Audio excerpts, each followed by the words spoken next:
Good evening, everyone. I'm Ryan Bench. I've decided to make a very special presentation today on a topic that I feel um, pretty good about. Um, but I wanted to start off with a story. I wanted to ask each of you about a time that you thought that you were doing something right, that you were making the correct choice, and then afterwards felt either ridiculed or persecuted for it. And just remember that feeling that you had at that moment. And today I'm gonna talk about a topic that's very controversial, and it is actually about this moment right here. As many of you will remember, um, when Colin Kaepernick actually kneeled during the national anthem, and it just caused all the rage. People were, of course, just upset with him and saying bad things about him and saying bad things about his teammates and then saying bad things about the NFL because of them. And today I just wanted to cover the topic and kind of share a little bit of my story about how I developed my feelings that I have right now. So I don't want to come off as 100% for it, 100% against it, but kind of as a mediator to see what both sides have felt. Because obviously, as you guys can imagine, there's people that are totally for his movement and kneeling during the national anthem, and then there's people who see it as a great sign of disrespect. But first off, I just wanted to remind us all that we live in a blessed country, the United States of America. It is a land of freedom. It is a land of security and protection. And we have a great government, one of the best in the world. And it has been established for many, many years. And when it was established, if you guys recall a little bit of the U.S. history, our forefathers were looking for a place of freedom where they could freely express their religion, where they could freely express their values, where they could express protest, whatever they wanted, they could do here. And our founding fathers truly, many people gave their lives and sacrificed a great deal to us in order for us to have these freedoms. But I just wanted to go over the First Amendment and the freedoms that it gives us.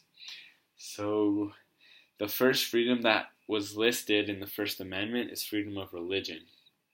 The second is freedom of speech and or press. And the third was freedom to peacefully assemble. So I thought that was very interesting. Going back to the picture,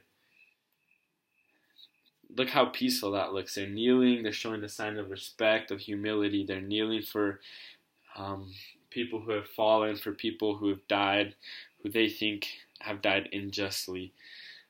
And honestly, when I first saw this picture, I kind of felt like, man, that's so disrespectful. These people, they're kneeling because like they're showing disrespect to the flag. But after I really thought about it and took a step back and thought about what our freedoms are as American citizens, we have the freedom to protest, and that is what they're doing. They're protesting for their people. The African Americans have been ostracized. They've been enslaved in their history, and if they feel like they're still being ostracized African Americans, then they have the freedom to peacefully protest. And I think that's one great example of why what Colin Kaepernick and I think over 200 other NFL players have done is such a great thing, is because they're peacefully showing their respect and peacefully just kneeling. Now, some people might say that that's a great sign of disrespect, as I mentioned earlier, that American citizens in the past have died for them to give them their freedom, that they need to respect the flag.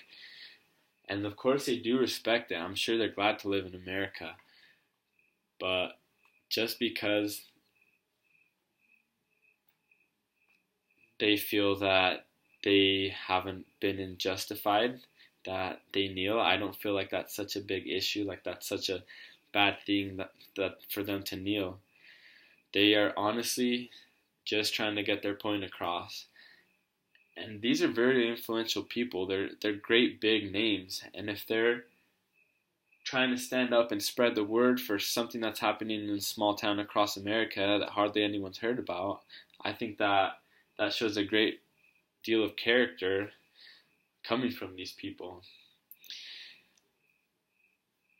And the last thing I wanted to say was just, I read somewhere while I was researching this that the NFL players are all employees of the NFL. So because they are kneeling and because they are not showing respect to the flag, that the NFL should fire these people and should get them out of the NFL.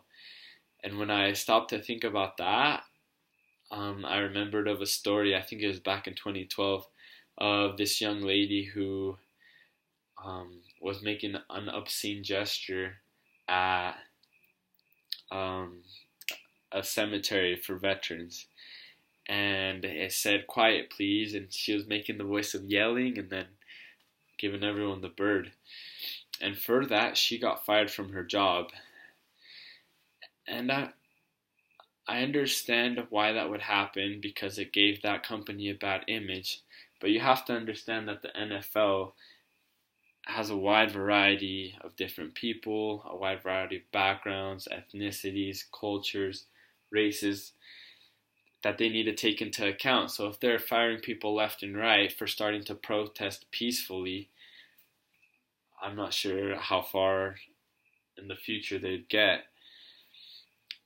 I'd just like to read a quote from the amendment, specifically what it says in the First Amendment.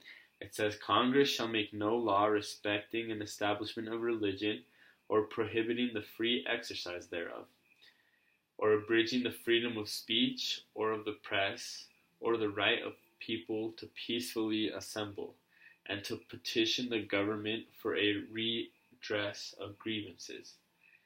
So that is what I understand the redress of grievances. These people grieve, these people have had bad things happen to them, and they want to redress it. They want something to change about it, and I respect that. I understand that some people might see it as bad, but I invite you all to just take a step back next time something big like this happens. Just think about the freedoms that we have as an American people. Think about the people who have died. And think about also, put yourself in their shoes, Think about both sides of the story. And that's my presentation. And thank you all for listening.